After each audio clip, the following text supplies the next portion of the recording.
Chers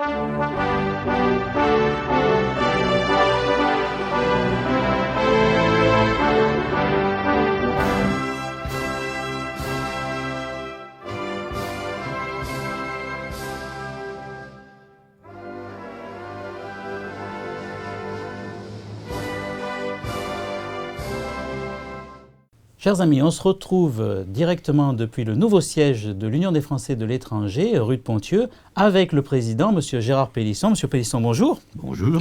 Alors, les Français comme moi de l'étranger sont assez admiratifs de votre carrière, de votre engagement.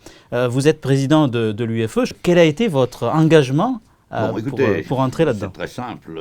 Pendant plus de 30 ans dans mes activités, en tant que coprésident fondateur du groupe Accor, j'avais sillonné le monde pour planter des petits drapeaux français, des Novotel, des Ibis, des Sofitel, des Mercure, etc. Et d'ailleurs, dans beaucoup de pays, nous avions d'excellents rapports avec les ambassades, parce que, surtout dans les pays en Afrique ou dans des pays un peu éloignés, nos hôtels étaient assez fréquemment un peu l'annexe de l'ambassade de France. C'est encore le cas d'ailleurs. On a un superbe Sofitel à Washington qui est très proche de l'ambassade. Donc on a des relations. Et puis la première personne que j'allais voir quand j'arrivais dans un nouveau pays, nous sommes dans plus de 100 pays aujourd'hui, c'était l'ambassadeur, les consuls, etc. Et puis la communauté des Français de l'étranger, les représentants des banques, des grandes sociétés. Parce que nous avions démarré avec un hôtel. On en a 4200 aujourd'hui. Mais à l'époque, on a grossi très vite, évidemment. Mais ces contacts sur le plan international étaient fondamentaux. Alors, je me suis rendu compte que pour moi, c'était très agréable d'être en contact avec les communautés françaises. Et donc, comme dans beaucoup de pays, l'UFE existait depuis des décennies, j'étais en contact avec l'UFE. Et lorsqu'on m'a demandé d'être administrateur, donc j'ai accepté. Puis en 1997, le président Chirac, que je connaissais bien, pour lequel j'ai la plus grande admiration et estime, m'a demandé de prendre la présidence de cette association. Parce que le président était comme ça avait été dans le passé, c'est essentiellement, les présidents étaient des anciens personnalités importantes du Quai d'Orsay, ambassadeurs, mais certains anciens ministres comme Louis Jox. Donc, il m'a dit, mais aujourd'hui, les chefs d'entreprise internationaux sont aussi des ambassadeurs de la France, donc vous serez le premier chef d'entreprise à reprendre cette association, la présidence de cette association, que je connaissais quand même déjà assez bien. J'ai accepté car je prenais un petit peu de recul dans mes affaires. J'étais devenu président du conseil de surveillance. Et donc je me suis intéressé à cette association. Voilà, alors cette association en fait est très ancienne, elle a 85 ans, elle était fondée en 1927 par un expatrié qui était à Genève. C'était pas un émigré fiscal à l'époque, c'était un journaliste qui réalisait qu'il n'y avait plus aucun lien entre la France et les Français expatriés. C'est-à-dire les Français expatriés étaient considérés comme des colons qui étaient partis à l'étranger pour faire fortune. Et le seul droit qu'ils avaient, c'est quand il y avait une guerre, ça avait été le cas pendant la guerre de 14-18, le seul droit qu'ils avaient, c'était de venir se faire tuer dans les tranchées. Et il était particulièrement horrifié parce que, au début des années 20, beaucoup de Français donc, avaient été tués, expatriés avaient été tués pendant la guerre de 14-18, mais les épouses qui résidaient à l'étranger n'étaient pas reconnues comme veuves de guerre, ce qui à l'époque était quand même indispensable pour ces personnes en difficulté. Les enfants n'étaient pas reconnus comme pupilles de la nation, c'est-à-dire n'avaient pas la gratuité dans l'enseignement et tous ces avantages extraordinaires. Il dit c'est pas pensable. Il y a des centaines de milliers de Français qui contribuent au rayonnement de la France, rayonnement économique, culturel, etc.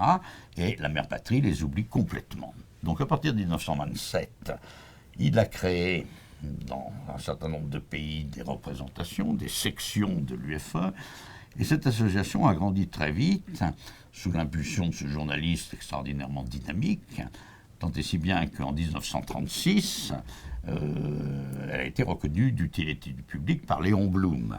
C'est une association qui est apolitique, c'est dans ses statuts, et dont la vocation, le rôle qui a été défini il y a 85 ans et qui est toujours le même, c'est de se battre dans l'intérêt des Français expatriés. Et c'est cette association qui a été à l'origine de tous les progrès qui ont été faits en faveur de nos compatriotes. Tant et si bien qu'aujourd'hui, on doit reconnaître que la France est le pays au monde qui fait le plus pour ses résidents à l'étranger qu'aucun autre pays au monde. Et ceci dans tous les domaines. Je ne parle pas uniquement du réseau formidable d'écoles françaises que nous avons, plus de 250 écoles françaises, qui sont d'ailleurs dans lesquelles l'éducation nationale a une énorme participation et fait un travail tout à fait remarquable, mais également nous sommes à l'origine de l'obtention des droits civiques des Français de l'étranger. Aujourd'hui, ils ont le droit de voter.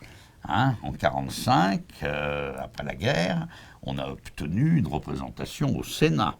Et aujourd'hui, il y a 12 sénateurs qui représentent les Français de l'étranger. On a été à l'origine de la création du Conseil supérieur des Français de l'étranger, qui s'appelle aujourd'hui l'Assemblée des Français de l'étranger, qui est une assemblée importante. Il y a 4 assemblées importantes en France. Il y a le Sénat, la Chambre des députés, le Conseil économique et social et l'Assemblée des Français de l'étranger, qui est assez peu connue parce que il y a encore beaucoup de travail à faire pour que tous les hommes politiques de l'Hexagone prennent conscience de l'importance de cette communauté à l'étranger. Alors on a été à l'origine de tout cela.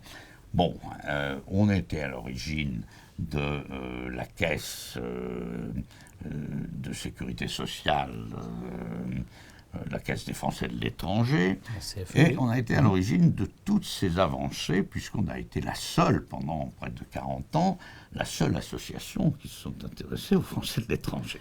Et d'ailleurs, à l'heure actuelle, cette association, sous votre impulsion, continue de se moderniser avec des nouvelles initiatives. On parlait de France Expert Absolument. tout à l'heure. Alors, il est clair que cette association est très dynamique. Vous êtes dans le siège modeste, mais néanmoins agréable, de notre association à Paris, avec une petite équipe qui est extrêmement dynamique, et donc nous avançons, mais nous ne sommes plus les seuls, si vous voulez.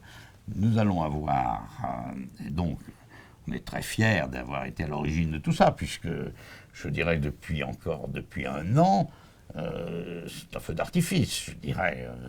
La création de 11 circonscriptions, on va avoir 11 députés, qui, aux côtés des 12 sénateurs, ça nous fait 23 parlementaires, auprès de leurs collègues de l'Hexagone, leur expliquer que les Français de l'étranger, ce ne sont pas des colons, ce sont des gens qui font un travail considérable pour la France à l'international. Donc on va avoir une forte représentation parlementaire.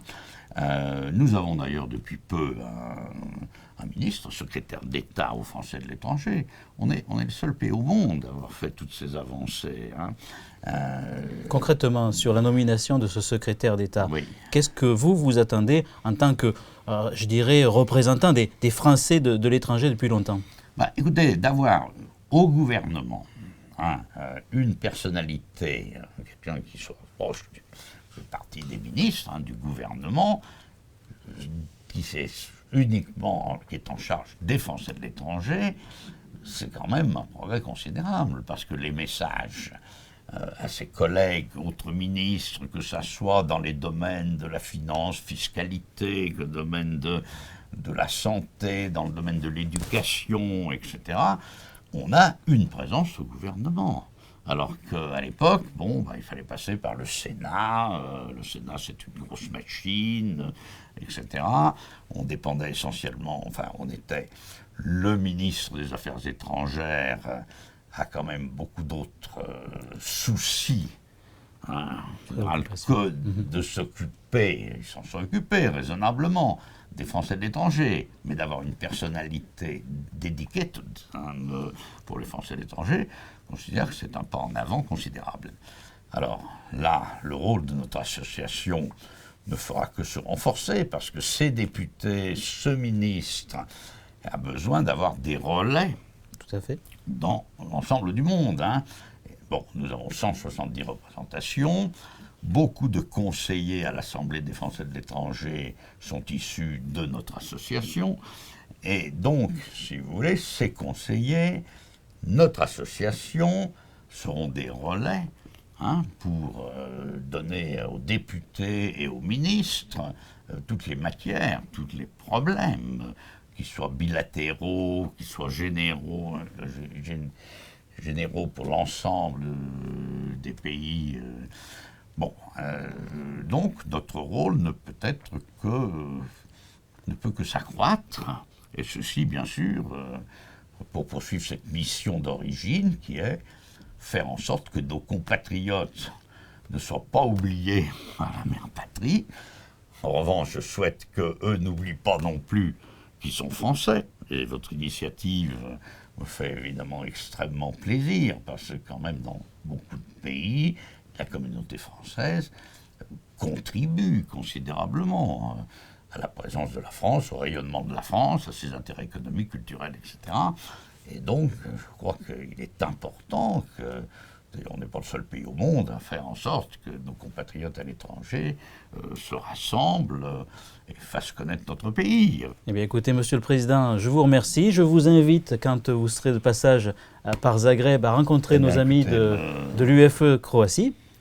Ça sera avec plaisir. Vous n'êtes pas très loin. Je suis déjà allé à Zagreb, mais effectivement, c'était un peu dans une autre vie. C'était pour m'occuper d'hôtellerie, mais maintenant, ça sera un plaisir de le faire.